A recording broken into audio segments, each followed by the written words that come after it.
All right. I'm already rolling. You're rolling there? I'm rolling. Rolling there. What's up, guys? Oh, yeah. So you can sync it, dude. Otherwise, it gets pretty bad. Got to sync the audio. Yeah, we're in, where are we at? Glens Ferry? Glens Ferry, Idaho. Yeah. Shooting a PRS match.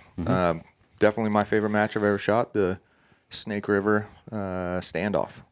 Snake River Standoff. We're in our Airbnb. We got a good check-in day, and we're just going to give you guys a rundown on kind of our play-by-play. We all drove down from Montana. Brent came over from Wyoming. And, yeah, first PRS match of the year first one in 2 years for me. Zach, how many? This is my second real PRS match since the last time I shot here. And it was this one. Yeah. Yeah. Seth, how many? This is my first since November. Since November. He's a PRS finale guy, right? Yeah. And Brent, how many have you shot? It's been a while. It's been a I minute. don't even remember the last one. Yeah. Yeah, PRS is sometimes for Montana and Wyoming, it's a little tough to find PRS matches close by, but this is a good one that's worth driving down to. And yeah, we drove down from Idaho today, or Montana and Wyoming into Idaho. Yep. We did check in, shot our guns. It was kind of fun because everybody, just my personal experience, I normally end up going with somebody who's not super dialed in. All four of us, check zero. We were all pretty good. Went and shot targets. Hardly anybody missed. I was impressed with you boys. Yeah. And yeah, it was good. So now we're back here and getting ready for tomorrow's match. But I think we're going to go through everybody here and just chat a little bit. Tell me what we'll start with Zach over here. We're gonna start with Zach. And I want to say what are you excited about for the match this weekend? What are you trying to accomplish? I'm just excited to shoot 200 rounds and just deplete the bank account a little bit, you know. For sure. I think I'm just excited to challenge my brain. It's kind of why I shoot PRS. NRL Hunters got its own challenges, but I feel like the PRS, the timer, the complexity of some of the stages is just like good mental reps. Yep. But I don't know. I just like the way that Seth and Brian put on the course and where we're at is just a super fun match to shoot. So it's tricky. I don't really plan on shooting any other PRS matches this year. This is just a fun one to kick the year off, and March is a good time to not conflict with hunting season. For sure. For sure. It's a fun venue. There's mostly all natural terrain, tricky winds, cool scenery in the Snake River Canyon. I love it. Mm-hmm. It's a fun match. How about you, Seth? What's your plan for the weekend? Just shoot consistently. I generally have a fairly good mental game plan these days, but it seems as though occasionally I'll have some troubles at a PRS match and kind of come off the rails a little bit. So just working on keeping the mental game consistent and just paying attention to all the fundamentals, because those can easily go out the window when you're making quick decisions. And then you're wondering, why you're missing shots. And it's like, well, you just got to go back to the process. And that's tough to focus on with short time frames and lots of movement and lots of target transitions. And so, just try to focus on staying mentally stable, because if you can do that during a PRS match, you can do that out in the field when you're hunting, or in life in any other difficult situations you may come upon. So for sure, that's awesome. Yep. And then you guys have met. I didn't introduce everybody, but you guys have met Seth before, and then Brent Woods, longtime precision rifle competitor and hunter, shot tons of matches for a long time. But what was your goal in coming down to this match, and what are you hoping to accomplish this weekend? Just a good solid match. Yeah. Keep the mistakes to a minimum. Oh yeah, that's the biggest. I think everybody shoots good here. It's just whoever makes the least amount of mistakes. For sure. Is probably going to win it. So yeah, especially with this Course of Fire, we were just reading through it, and it's venue looks phenomenal. I love those targets that are up. Seth and Brian literally rappel off the cliff and rotohammer targets on the side of the cliff up there. And I love it. Just it's super fun. I'm excited for that. Well, yeah, we're gonna also another thing I want to talk about. We got excuse me. What's your plan for this weekend? Oh, my plan for the weekend. Yeah, I'm always aiming for top 10. I haven't shot a PRS match for 2 years, but that doesn't. I feel like once you get your mental kind of game, and I had some funny issues, some self-imposed, some I had some gear issues leading up to this week, but I did shoot every day. I always like to shoot if I haven't shot for a while, I try and shoot every day leading up to the match for a week. And I was able to do that. I shot a bunch of rounds.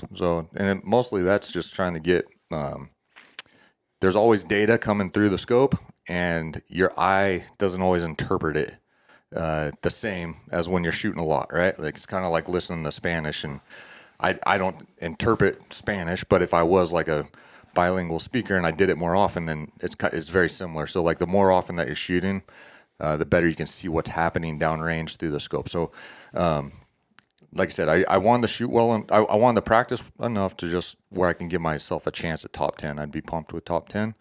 And yeah, again, it's this match is definitely my favorite course of fire I've ever shot. It's a little different from the last one, but not much, and they're creative. I do like the target transition. You don't shoot the same target in a row very often. No. There's a lot of one shot here, one shot there move, and it's super challenging mentally. Calling the wind. There's a lot of panning like throughout the day, but even on the same stages. So I really feel at the end of this match that I'm pretty dialed in on calling wind and also single bag shooting. There's a lot of single bag shooting here. Yep. You don't have time to play with all the gear, tripod rear, and all that stuff. So yeah, so that's my goal for the match. And then speaking with the gear, I'd like us all just to share our favorite piece of gear for the PRS specifically. I know a lot of this stuff transitions over into hunting or NRL hunter and that stuff, but for this PRS heavy gun precision rifle, let's start with you again, Zach.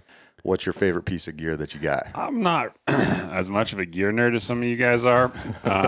Obviously, that's because my favorite piece of gear is my not hand reloaded ammo. As much as Federal bugs me in a lot of ways because of some of the things they do, the gold medal match 140 burgers have been. That's my favorite thing about all this is I haven't had to reload for any match other than the match that we shot. Oh yeah, last year in North Dakota for NRL Hunter with the 6.5 PRC. So to be honest, like that's my favorite part of it all. Is I mean, it costs money still. Yep. Either way, it costs money. Yeah. But my time's zero for sure. Yeah. So that's awesome. I get to focus on shooting a lot more than other guys who have comparable time allocated to this because I don't have to reload it all. So I think that's been an advantage for me. Even though it's not really like a piece of gear, it kind of is. It goes in my gun, but yeah. And we shot out to 1107 today. Yep. Was that what it was? And like we all hit, and you hit just the same as we all did with the factory. And we're all shooting hand loads. Good enough to need to hand load. This is more than adequate for my skill good, level. Man. Yeah. Well, it's got burger bullets in it, so I mean, if I would have started shooting burgers way back in the day, it'd have been way better. Yeah, definitely. Not trying to plug anybody, but burger is the best. Yeah, no burger. I'd say, dude, I agree. Is the best bullet. Yeah, very, very consistently, and Horn or Federal's doing a really good job of loading it too. It's consistent. Yeah, yeah, that's awesome. What's your favorite piece of gear, Jared? You got an assortment here in front of us. I brought all my stuff out. What I'll say. So this is my rifle. I'll go through this real quick. Defiance Action 6 BRX Hawk Hill barrel, MDT ACC Elite, my Kestrel, my Garmin, Skypod, Night Force. But what I would say is my favorite piece of gear for this match, because it's all natural terrain. There's a lot of rolly rocks you're shooting on. And when there's a lot of 12-round stages, so if you get a normal AICS 12-round mag or a 10-round with an extension, whatever, they end up hanging down pretty far. And my favorite piece of gear for this match is the AW mags. It's a 10-rounder, so it doesn't get me through a 12-round stage, but I normally just plan a mag change. But, man, they sit so flush up in the mag well that it gives me a lot of clearance off the rocks on those rolly rocks and those funny positions. So I'd go with AW mags for sure. So... Seth, how about you?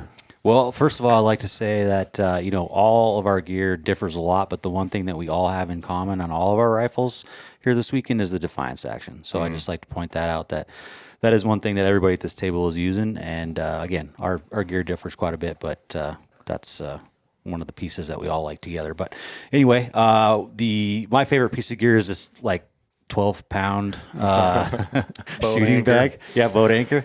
Yeah. It's called the Plus One, and it is Armageddon Gear Plus One. Armageddon Gear Plus One, yep. And this thing is so solid, and it looks a little worn right now. I shot a match last weekend in a lot of mud, and it got pretty dirty, and I've had to sew it up once. But this thing is super solid to shoot off of. It's kind of like a cheat code. A Wax bit. canvas, Wax heavy canvas. sand filler, right? Yeah, it's got like a real fine glass bead sand in it. Silica sand, I think, is what it is actually. Yep, nice. And I know that this isn't hunting specific, but for precision rifle, and I know guys run an NRL Hunter as well. Man, I shot off of it today, and it's definitely better. Yeah, I only carry one bag with me pretty much now. I mean, I used to carry a puff pillow and a clip-on bag and all this stuff, and I just go with one. Even with the NRL Hunter stuff, I know that's not what we're talking about. This just is what I carry for everything. Obviously, I don't carry it in the field hunting because that would be just ludicrous, but it's an awesome bag.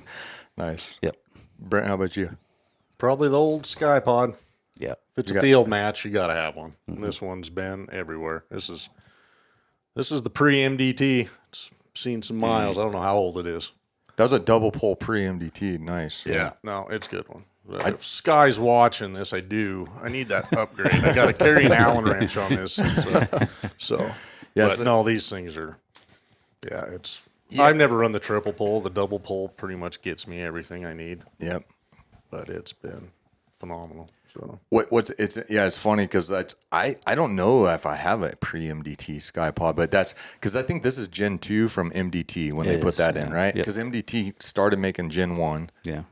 But that was just like that, and then they upgraded to that knob. How tall does that thing go, Brent? it's same. I mean, it should be the same as all of them. Yeah, like it's tall. Yeah, it's 3 inches longer than or taller than the single pole. I believe that a lot of us started with. But yeah, the double pole. Are you guys all you run Skypod? Skypod? Double pole. Double pole. Yeah. Double pole. Yeah. I guess that's the other thing we have in common on all the rifles is the double pole Skypod. Yeah, Sky did a great job designing those things. It's pretty funny, like especially out west here. You can get by with whatever shorter hairs or something like that, but at matches like these, where there's just too much variety in the terrain. Yeah. Out east, I should say, that you can get by with a Harris. Out here, there's just so much variety in the terrain that the double pole Sky. You could probably get by with a single pole, but the double pole gives you an extra little bit of play, just if you have to do something funny on the clock. And like these matches, this one's 2 minutes stages. I don't know. Is there any 90 seconds? No, it's all 2 minutes. It's all 2 minutes. Yeah. So, but that does go by very quick, especially when it's the amount of target transition. You're not just shooting a target 3 or 4 times in a row. Right. So you need that every second you can get, and sometimes when you don't have enough bipod, you'll end up fighting it the whole time. The double pole definitely gets you there. Yeah, what I like about the Skypods too is the footprint, the wide footprint. You just don't get that with the other bipods, and you do end up shooting a little bit. Even when I'm shooting groups at 100 yards, if I swap between bipods to something that wide footprint just gives you a nice stable stance, and it's just better for accuracy. There's a ton of cant in it. You don't have to worry about maxing out on cant, and yeah, it's super quick to deploy and all that. It's awesome. Calibers we're all shooting. Zach, you're shooting 6.5 Creedmoor, baby. Yeah. Yep. And that's you said the 140 burgers. 140s. Yep. I'm shooting a 6 BRX with 109 long range hybrid targets from Burger. Nobody knows what that caliber is. 6 BR. So yeah, I'll just say it. It's silly.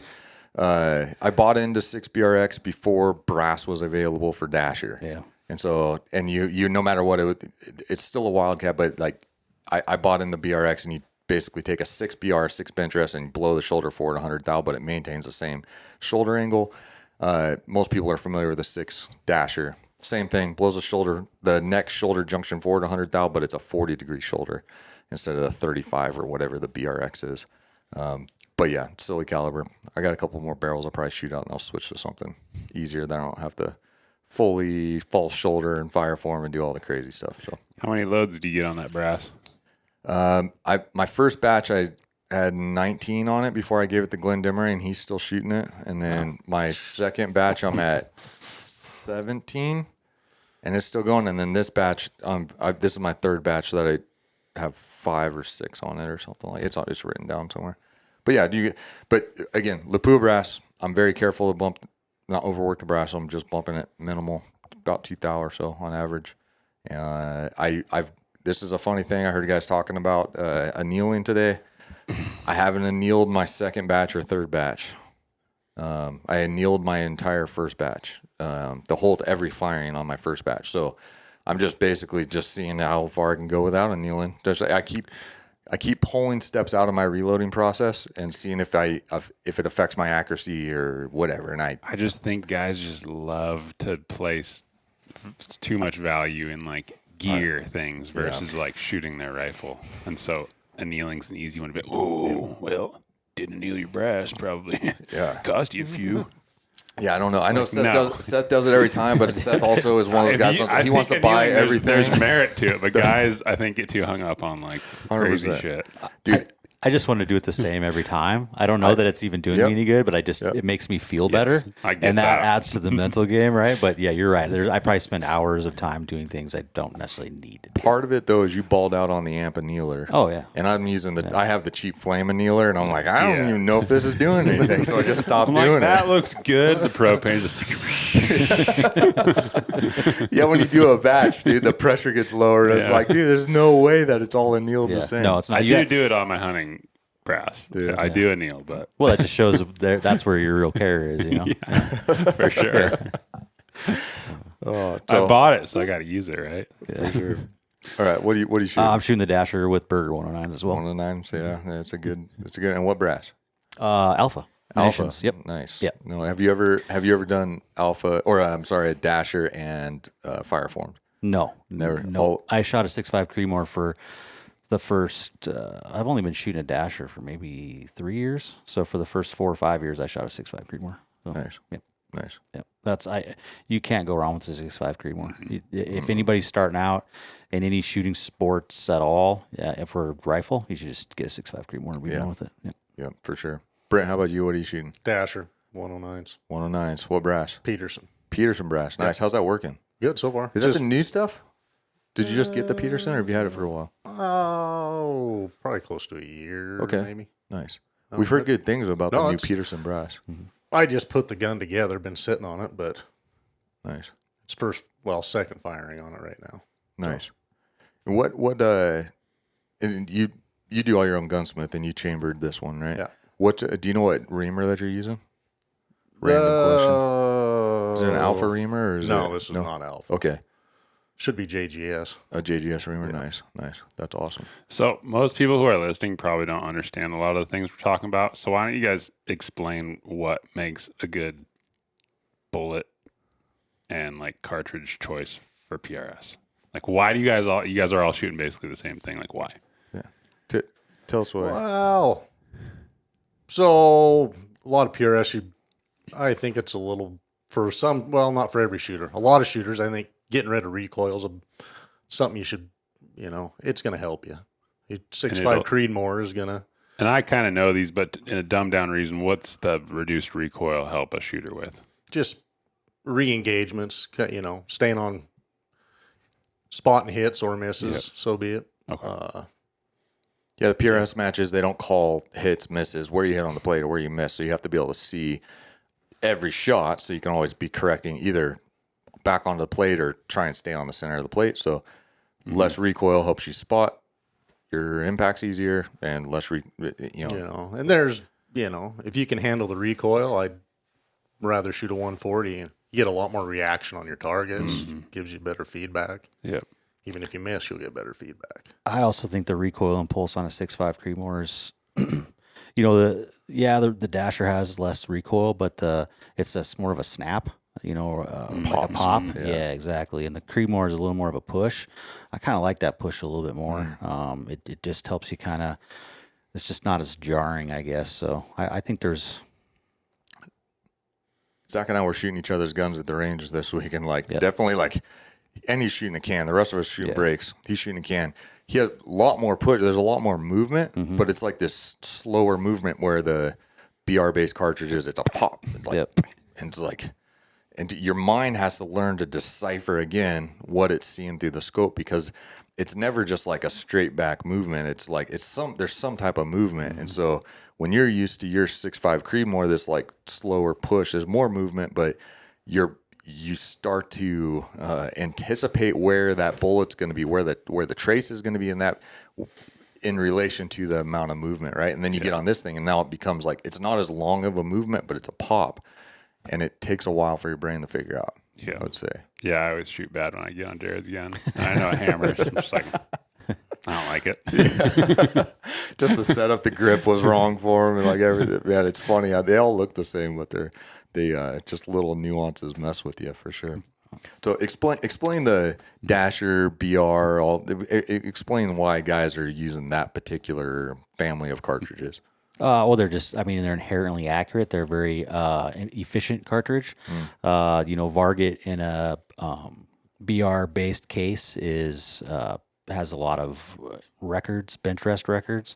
It's very easy to load for. I can take a Dasher barrel, and if I wanted to just not mess with it, I could find a load for it, which wouldn't take me very long at all once the barrel was new, and I can shoot that for 1,800 to 2,500 rounds without thinking much of it. Just wash, rinse, repeat, and it's accurate. It shoots well. It has good extreme spreads and standard deviations. Not that guys get a little too obsessed about that too, I think, as well. I've never been able to get mine below like 25 extreme spread, and people used to tell me that was just too much, and it's not. So my Creedmoor used to shoot in the 30s, like when I first started. It's fine. There's nothing wrong with that. So it's just a really great, accurate, efficient cartridge. So it and an 8-pound of Varget you can get like 1,800 rounds out of, or an 8-pound of 4350 for 6.5 Creedmoor you're gonna get like 12 to 1,300 rounds. So your powder's gonna go a lot longer.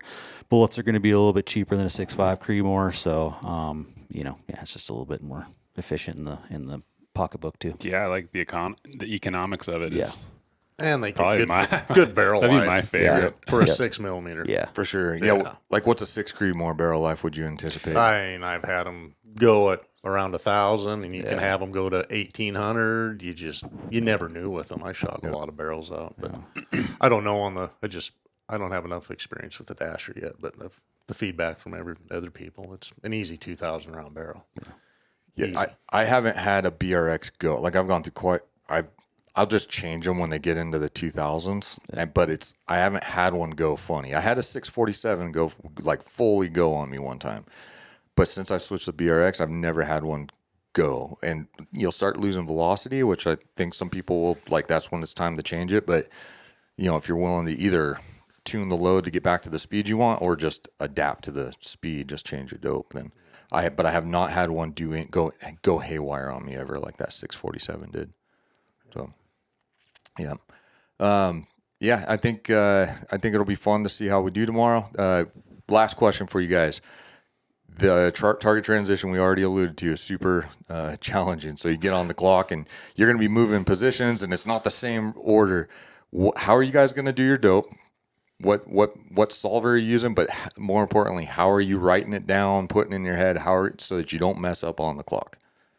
What's your working that out? Still figuring it out. Yeah, I gotta do some thinking on that. There's probably only 2 or 3 stages that are really gonna, they're gonna challenge the shit out of you. But what's your norm? Are you an armboard guy? No, I typically I got a little magnetic one that sticks it off the side, kind of like the Jared Windrill's thing that he made. That I copied him. Oh, nice. Yeah. But same deal. Yeah. Thanks, Jared. It's the Brentwood special. Yeah. So I prefer that. I'm not, but I got an Armageddon gear. Just take same one of those and little Kydex stuff. Yeah. Yeah, and it's a lot of times in a field match. That's what I prefer. I kind of like it more on my arm, just because I've knocked that off a few times. But not having to take your eye off your gun on this, that's going to be huge. Oh, yeah. You don't have time to. No. Yeah. No, not at all. It's got to be right there. Sure. Seth, what's your plan? So I started using a Coltac cheat sheet 3 or 4 years ago, and that was kind of a game changer for me. That just has like a little elastic piece that wraps around your scope tube, and then has just a flap that comes off with the pile side Velcro on that, and then you have a little I don't know how big they are, it doesn't really matter, they're about that big, a little dry erase board basically, and nice. It allows you to keep your eye on your gun, and so you don't have to be looking down. Usually what I'll do is I'll just write the target number or letter and my dope, especially if it's not too complicated anyway. I'll write the dope down, and then I'll give myself a couple wind calls, basically, like maybe like a 3 to 5 mile an hour, or maybe a 7 to 9, just depends on what the conditions are. That way I have a little something to go off of in case the wind changes, or, my initial wind plan was 3/10 or something at 500, ended up being 5/10. And I know that's like a 7-mile-an-hour wind. So then I can just extrapolate that out to the next targets. And I already have that wind kind of either written down or I know it in my head, one of the two. But anyway, the Coltac cheat sheet was kind of a game changer for me, because I used to carry an arm board, which I do the arm board thing for an arrow hunter, but that just has allowed me to keep my head on the gun, and then I don't even have to take my cheek off the cheek piece. I can just dial the top turret without even looking up. I look up through my eye or through my eyebrows, right, to see it, and just run the dial, and just saves a little bit of time. Nice. Zach, what's your move?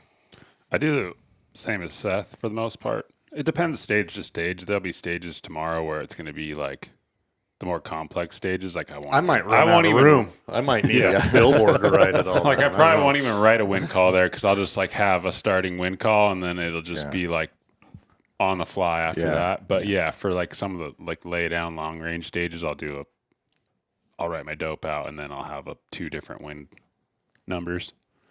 That way, if I know I'm high on like a 450-yard shot, and then you bump out to 800, again, you can kind of like extrapolate it, like what percentage, and come to, I think, a good number. But I think the best wind callers, and I wouldn't say I'm a good one, but like when I'm doing it well, it's just kind of a gut instinct of what you feel like it should be.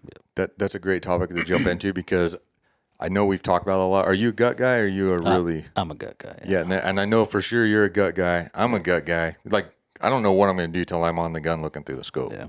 No, when it gets up into the 20s and 30s, all right, because I mean that's kind of the 10 to up to 10 miles an hour, I can kind of just feel it. But when it gets in the 20s, it's like I got to write how many mils that's going to be. Sure. I can't remember. I can't do math that quick either. I think we're going to get some of that tomorrow. It's calling for some 25-ish plus. So that'll be interesting. My dope, the very first match I ever shot in Three Forks, I went and grabbed some Velcro. I put it on the scope cap, and I grabbed a little piece of white Kydex and Velcroed it on there, and I've done that for every match ever since then. And that's what I do. And this match, I'm probably going to have to turn it sideways like this to get some whatever, to get a little more real estate. Just instead of the vertical. But what I love about this is cheap. All of us being gear guys for the most part with this, like we love buying gadgets, but this is really cheap. Until your kids lose them. Dude, that's what I got. The scope caps. My kids. That's the first thing they lose. 100%. But what I do like about it, I shoot both eyes open. So when I'm trying to find targets for target acquisition, my left eye is looking down the scope. This doesn't block that at all. I've flatline ops level. I can just kind of see the level, and this, like, it's almost like a heads up display. I'm right eye dominant, so I'm seeing the picture through the scope and the reticle, but I'm aware of both those things. So when I transition targets or whatever, I reach up normally support hand, dial the dope, and then I have the reference for the wind bracket, because sometimes I'll write 3 or 4 miles an hour, different mile an hour speeds, like 2 or 3 mile an hour apart jumps, because sometimes it's just so variable. Just to give me something. The best is when it switches and you just like, now it is gut. Oh yeah, man! How many times that happened? Even today, just on the zero, like at the 100-yard range, it was like, oh no, now it's blowing this way. Yeah, we were shooting the 1107. Yep. Brent shot 8/10, which was like not very much wind for that far. I jump on it. We didn't even talk about it. I held 8/10, and it hit it only 5/10.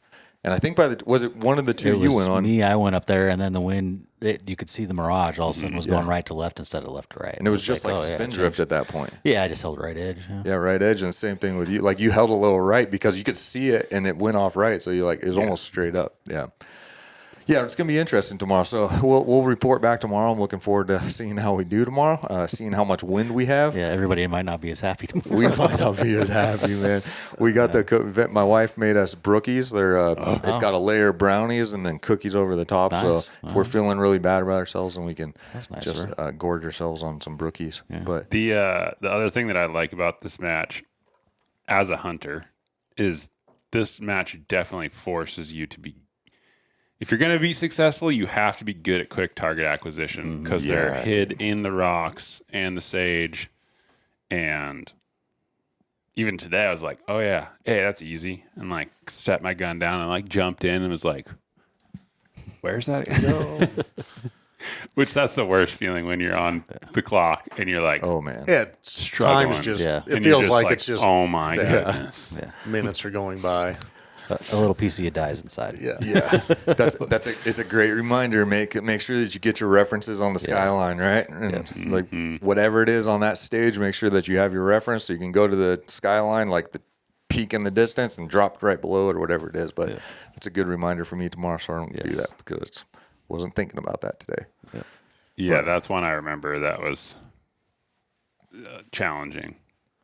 The speed and the positions, like the first stage that we're going to be on again tomorrow, like I timed out on, which hopefully I don't tomorrow, but we'll see. I'm looking forward to sharing with you guys because we just happened to end up starting on the exact same stage that we started on 2 years ago because the three of us were here at this match. It's one target, 10 positions, but it's just natural rock terrain going from about 12 inches off the ground to about 4 feet off the ground. Back to 12 inches. Back to 12 inches. So you're like up, down, up, down, up, down. You are moving fast. I remember I got through all of them. I remember I dropped 3. I wasn't paying attention. I was just getting shots off and not watching. Like, oh, you're missing left. You need more wind. So we're going to see if we could break a 7. I'm going to try and break a 7 tomorrow on the first stage. So That'd be a good start. that'd be Like a good 10 start. would be a good start. 10 would be a great start, dude. I'd be stoked on that. Yeah, you pretty much, that's the hard part about shooting the can is that you kind of have to accept subpar positions. Yeah. Where you can't really drive the rifle, and that's where it kind of bucks me. Like, didn't see that one. We'll see if we can see on the next position where I actually can get the butt of the rifle like into my shoulder. And your rifle's lighter too, isn't it? No, it's probably in there. It's pretty close. heavy. Oh, is it? actually, Oh, yeah. okay. All right. He doesn't have it as bugs much me. weight on there, but it's still pretty close. Okay. Yeah. It's still pretty close. Yeah. Yeah. I was trying to give you credit there, but I couldn't No. be out there. One more thing. Anybody aware of anybody shooting that sportsman class this week? Did anybody see anybody or talk to even know anybody? what it What is that? It's a 13-pound class. It's kind of Oh, like really? similar to NRL Hunter. Yeah, didn't 6'5" know about Creedmoor. Yeah, the heck, 6'5" dude? Claymore only. I probably would have brought my hunter gun. If I We knew talked about Did this, we? dude. Yes. We talked about, yeah. They got a whole trophy and everything. Yeah, just for- it's a sportsman class. You could basically you could take your NRL hunter gun, your light NRL hunter gun. I think they weigh with magazine. I'll bet you nobody just shooting it. It was so funny. Gimme. People were looking at me so weird last year when I had a carbon barrel on my gun. Oh yeah, Remember that? yeah. They're like, What is this guy doing? like who's just this guy? $100 bills. Yeah. So I'm getting ready for NRL Hunter. Oh yeah. All right. Well, cool guys. We'll check in tomorrow. We might be smiling, or there'll probably be a mix of them. You just never Yeah, know we'll how be it's going to doing go. Yeah, we'll have fun. So check in with you guys tomorrow.